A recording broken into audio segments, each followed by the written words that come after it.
Marina requirements for taking the OIC Engine Wattkeeping Practical Assessment. Nangunguna po sa ating listahan ang Valid Medical Certificate in PME format. At ang pangalawa naman po ay ang Certificate of Passing the Engine Operational Level Theoretical Exam.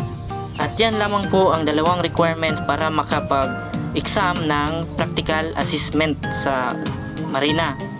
Pag meron ka ng ganyan, humanap ka na ng mga training center na malapit sa iyo at mag-apply doon, kasi kapag kapasa ka na doon sa theoretical assessment, automatic magbibigay ang Marina ng permit para sa practical. Screenshot mo lang yung permit doon sa Marina mismo at saka ipakita mo doon sa training center para ma-schedule ka nila ng practical assessment.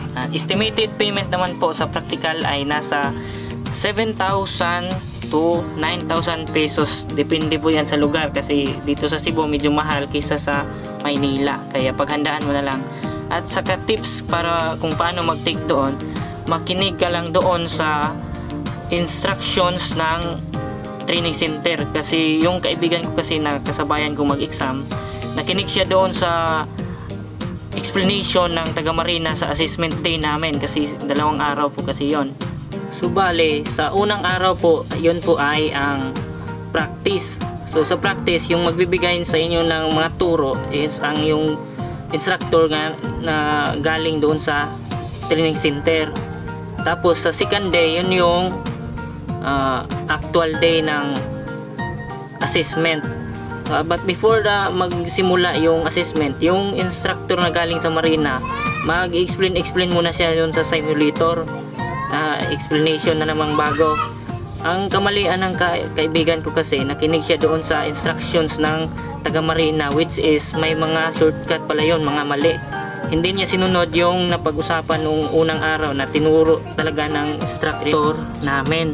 Kaya nung nagsimula nung assessment, bumagsak siya kasi nasunog yung makina niya. Ang rason niya ay sinunod niya daw yung instruction ng assessor.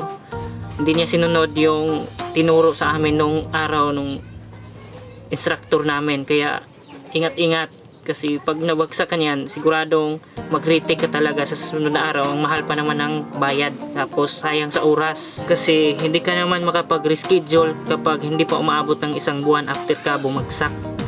Yan yung rules ng Marina, kahit saang branch ka pa ng Marina. At sa mga nagtatanong naman kung mahirap ba yung assessment, madali lang ba ipasa? Madali lang naman po ipasa yon kapag makinig ka lang talaga doon sa instruction ng instructor yon nung first day of training.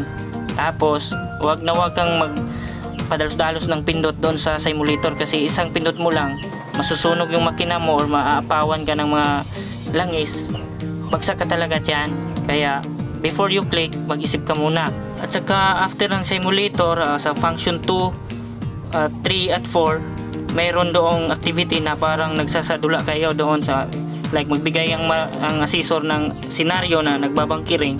Bawat sa inyo ay sa isang grupo, 4 kayo, mayroong role bawat isa sa inyo, parang may chief engineer, second engineer, may oiler.